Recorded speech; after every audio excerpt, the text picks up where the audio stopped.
I felt as if I was being held in someone's arms, very close to their chest, and I was questioning myself. Am I dead? Hello, and welcome to Spirit Travels, where we narrate the extraordinary experiences of people who have glimpsed the other side of death. My name is Maureen, and I will be your narrator on this journey.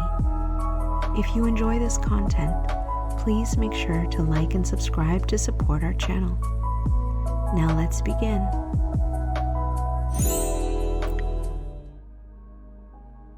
I was the director of cardiology services at a hospital. I was in charge of 7 departments and trying to open a new cardiac cath lab at the time. My wife had delivered our 3rd child prematurely. He was on a respirator alarm at home. I was working long hours, not getting enough sleep, nor eating properly. One morning, I woke up, recalling a dream I had. I was in an early morning meeting with my assistant director. During the meeting, I walked over to my black bookshelf and collapsed and died. I shook it off and I decided I did not want to go to work feeling exhausted. However, one of my departments was going to be short personnel, so I went into work. I arrived at the hospital at 6:30 a.m., got 2 cups of coffee and went to my office. I went to my departments and started up all of the equipment as I usually do. I returned to my office. I needed to see my assistant director at 7:05 a.m. I got up from my desk, walked in front of my black shelving unit, and collapsed against my office door, closing it as I fell. A housekeeper that cleaned our area every night heard me hit the floor moaning. She was not supposed to be at work that day. My office was located at the far end of a long hallway with nothing but testing rooms. She tried to push the door open, but she could not, due to me laying against the door. She ran to my reception area and told my technicians Dave was in trouble. The technicians came to my office and pushed open the door, finding me laying on the floor, blue and unconscious. They began CPR and called a code blue. My cardiac cath lab team came running, as did the emergency crew. They defibrillated me 17 times during the code, continuously doing CPR. Nothing was working. One doc was ready to call it quits when another, who was not supposed to be at the hospital that morning but decided to stop in the ER, said, "Let's open his chest." The first doc said that opening my chest in a non-sterile area is dangerous. I will always remember what the other doctor told him. You can't kill a dead man. He called down to the operating room for a chest surgeon and an OR tray. A chest surgeon came to my office. He did not want to open my chest either. The doc told him, "Either you do it or I will." They brushed off my desk, placed me on my desk, draped my chest with a sterile cloth, and opened my chest cavity. The doc stuck 2 fingers into my chest cavity and squeezed the heart twice, and the heart started beating. That was at 8 a.m. I was gone for 55 minutes. They placed me on a gurney, and he rode on top with his hand in my chest as they took me to the operating room. When I awoke in ICU, I was very agitated, and a doctor told me to calm down. You're living on borrowed time. I was hooked up to all kinds of IVs, catheters, heart pump, respirator, and they kept me knocked out until Saturday. One of my departments was EEG. When they ordered this test to be done, none of my staff would do it. They were afraid that they would find that I was brain dead. The head of the department did the test, finding everything normal. He later told me that that was the hardest thing he's ever had to do. We'd worked together for over 15 years. Those 55 minutes of death changed my life forever.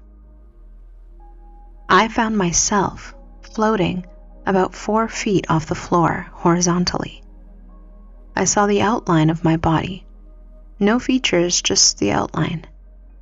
From the waist down, it was a deep black, but from the waist up, there was this unbelievable bright light, 100 times brighter than the sun, but I couldn't stop looking at it. I felt as if I was being held in someone's arms, very close to their chest, and I was questioning myself, am I dead? And before I could finish the thought, the answer came from the person holding me. No, you're fine. And I thought, am I going to be okay? Again the voice, you are fine, don't worry. The feeling of laying in these arms was overwhelming. The serenity, quietness, no worries, no responsibilities, safety, and unbelievable love. It's very hard to explain, but I could not see this being, but I felt him. It was like being enveloped with him as one. There are no words to describe it.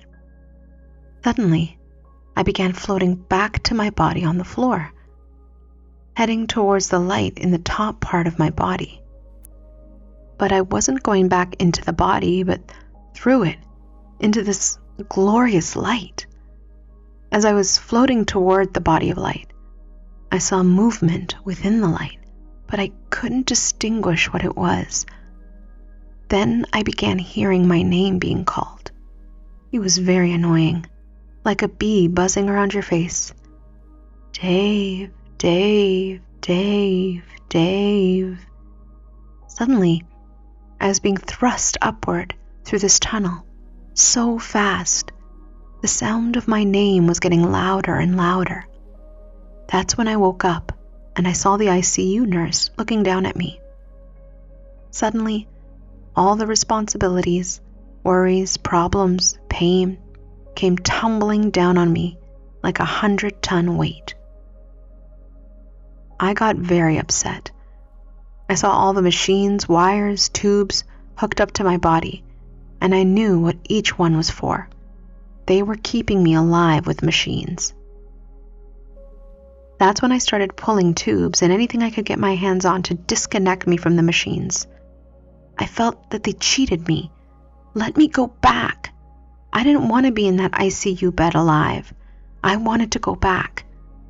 That's when they gave me the morphine to keep me out.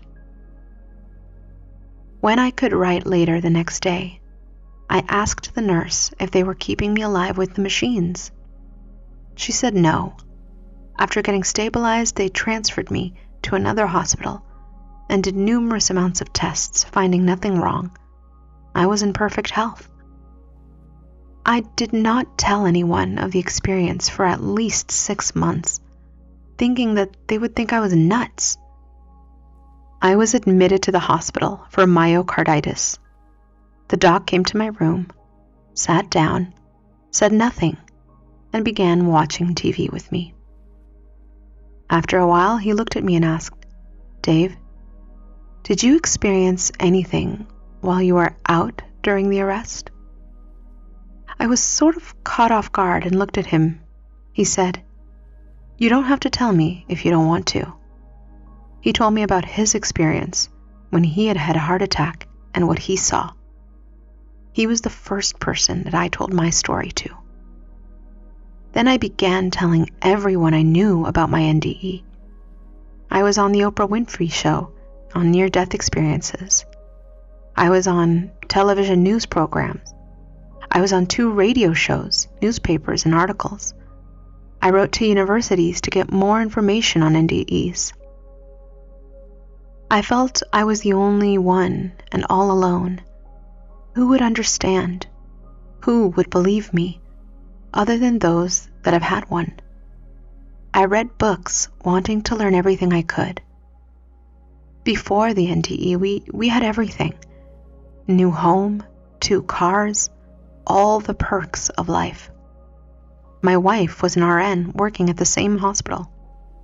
I went back to the hospital for a while, then left, never to return to medicine again.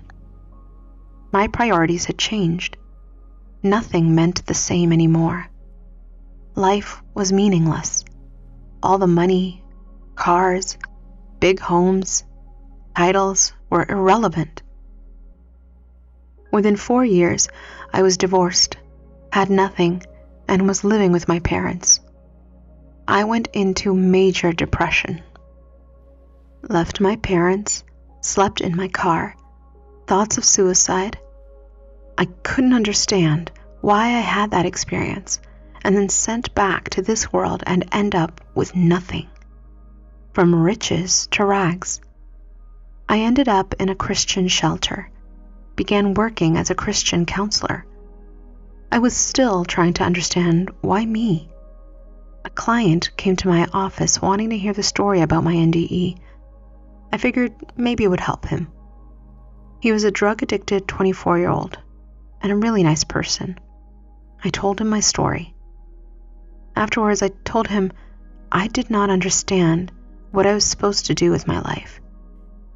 I had seen doctors, counselors, clergy, but no one gave me any answers.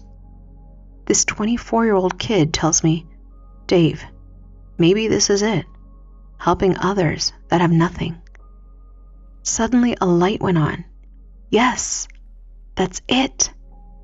I experienced the good times before the NDE and bad times afterwards. I could not help anyone if I had not walked in their shoes. Jesus gave me a chance to help others, but first I had to experience what they went through and felt. I felt relieved. Now everything made sense. The next morning, that 24-year-old was found dead in his bed. He had died from congestive heart failure during the night. To this day, I thank him for helping me. I believe that person that was holding me during the NDE was Jesus. I believe that death is not the end, but only the beginning of something more glorious than we can ever imagine. I do not believe in organized religion. I believe in spirituality, the belief of Jesus as it is written, not as it is interpreted by others.